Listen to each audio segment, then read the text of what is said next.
Hello students, this is Mr. Hart. And in this video we want to continue our discussion of Scratch and start looking into programming for games.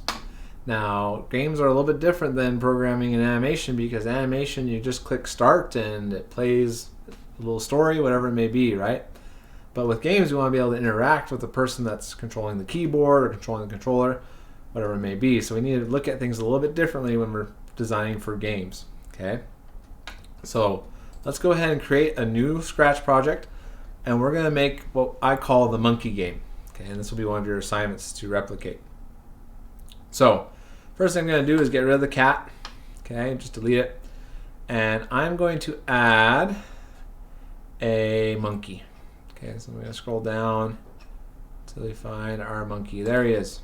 Okay, so we could add animations and other things to this, obviously. Everything we've discussed still applies, but for now we're not going to worry about animation per se. We're just going to focus on controls. Okay, so I'm going to make the monkey a little bit smaller.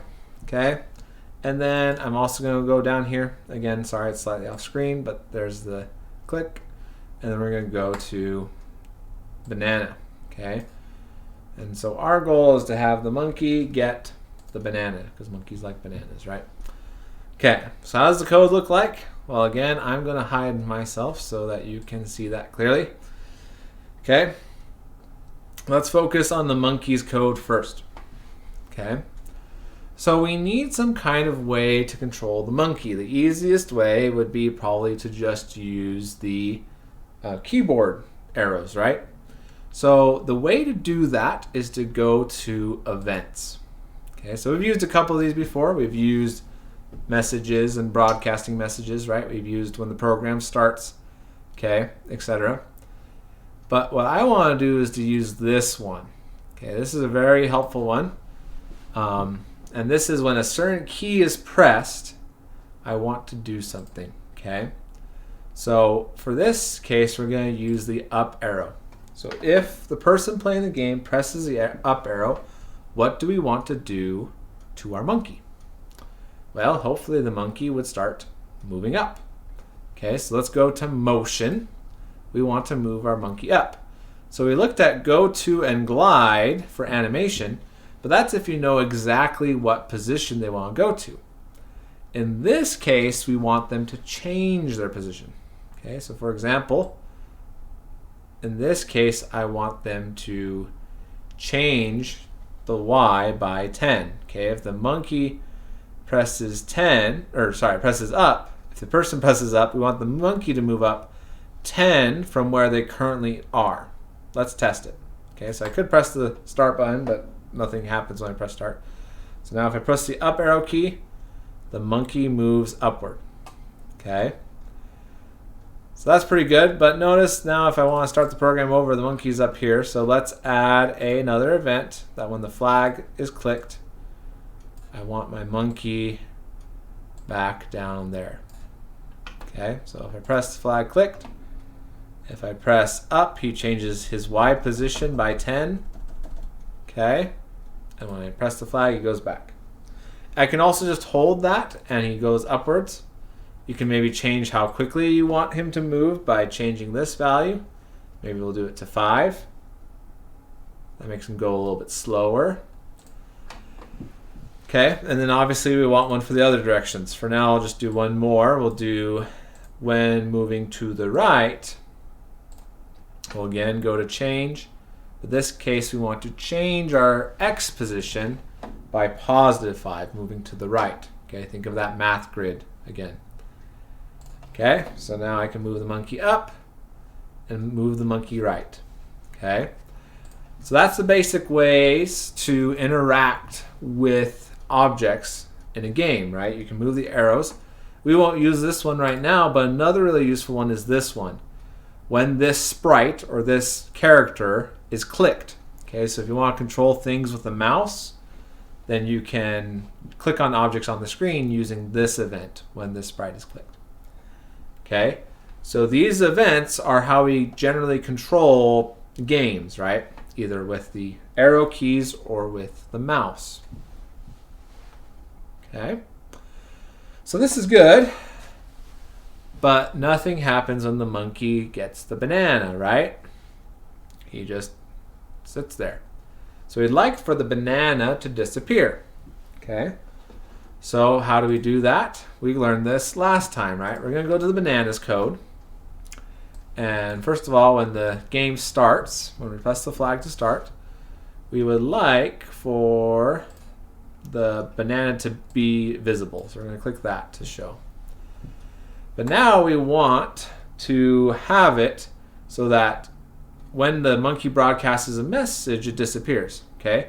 So we could use that like we talked about last time, so that when the monkey gets this position, then you broadcast a message and the banana knows to disappear, etc. But we have another way we can do this. Okay? So what I'm going to do is we're going to look at what's called sensing. Okay? So sensing is another important thing with games. Okay? So if events are how we control the different motions in the game, sensing is how the characters know they're interacting in some way. Okay? So in this case, we have this one right here. Okay? And we can change it to the monkey itself. Okay? So this block will tell the banana if it's touching the monkey. Okay? But by itself, it doesn't do anything. It just is either true or false. Am I touching the monkey? Yes. Am I not touching the monkey? No. So by itself, this won't do anything. Okay? So we need to put it in a control statement. Okay? So if the banana is touching, then I want to do something. Okay, this is called an if-then statement in programming, or what's often called a conditional statement. Once something has occurred, once this banana is touching the monkey, then I want to do something. And in this case, it is hide. Okay, so we have our basic controls for the monkey, and then we want the banana to hide if it's touching the monkey. Okay? And maybe we'll play a chomp sound or something. Okay, let's add that for fun. So let's add, oh, we already have it right there, chomp. Okay, so going to sounds, let's add play, let's do chomp. Chomp sounds like a better sound, right? So we control the monkey and the banana will hide as soon as it touches the monkey as if the monkey ate it, right? But this doesn't quite work. Let's watch. So even if the monkey goes over here, it's not going to do anything. Well, why didn't that work? We had this if statement. Okay? Well, you'll notice it's by itself. Well, you might think, okay, well, I'm going to do this then. But still, it doesn't do anything. Okay? The reason why is this only happens one time. Okay? We only check if the monkey is touching the banana right at the very beginning of the program. Okay? So we need one more piece, and this is under control. Okay? If you haven't noticed yet, we're going to use control a lot for games. Okay? What we need is this forever piece. Okay? Which might sound strange. Why would you want to do something forever? Okay? Well, you probably won't want to do this in real life, but this is a common way for programs to see if something has occurred. They just keep checking. Okay? So I just keep checking if the monkey is touching the banana, and if it ever is, okay, I just keep checking forever, then I do this piece. Okay? So now I will do this. Okay? And it should work. There we go. We got our chomp and our disappearing banana. Okay? So again, it kind of sounds strange, but you want to do this with your door, right? Yet we usually broadcast messages, right? We knock on the door to let someone know that we are there, right?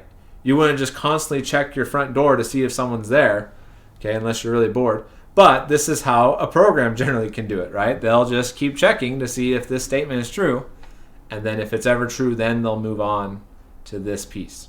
Okay, so this is a common way to work with games is to do a forever statement. Keep checking if this is true. And then if this is ever true, then do this. Okay?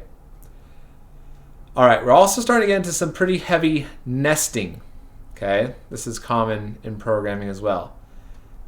In Scratch, it's built like this, where code is nested, right? So this code is nested inside of that code, meaning if this ever happens, do what's inside.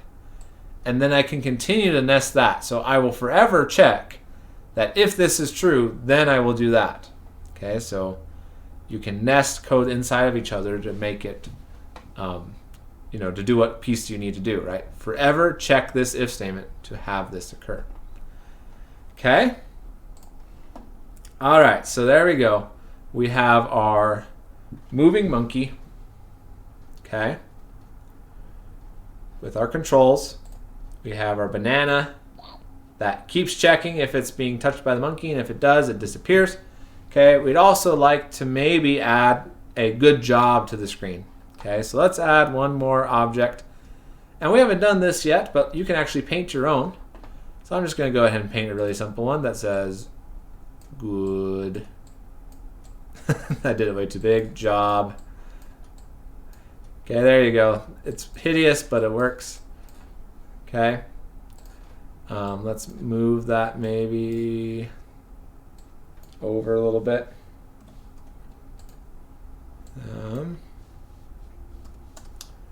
Sure, we'll put it right there. And just like before, rather than doing forever check, let's just broadcast a message. Okay. So now we're inside the bananas check, right? If it ever disappears, then we'll go back to events. We'll broadcast message. We'll call it eaten. Okay. And then when the program starts, we'll hide good job. And when the program, or when the banana is eaten, then we'll show good job. Okay, so just because we're learning new tools doesn't mean we can't use our old ones.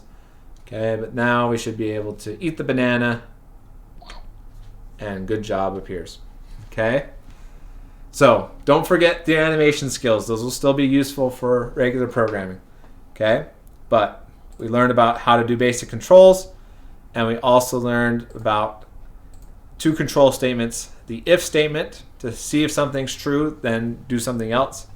Okay, and the forever statement that's constantly checking to see if something is the case. Okay, you generally only want to use forever for something like an if statement.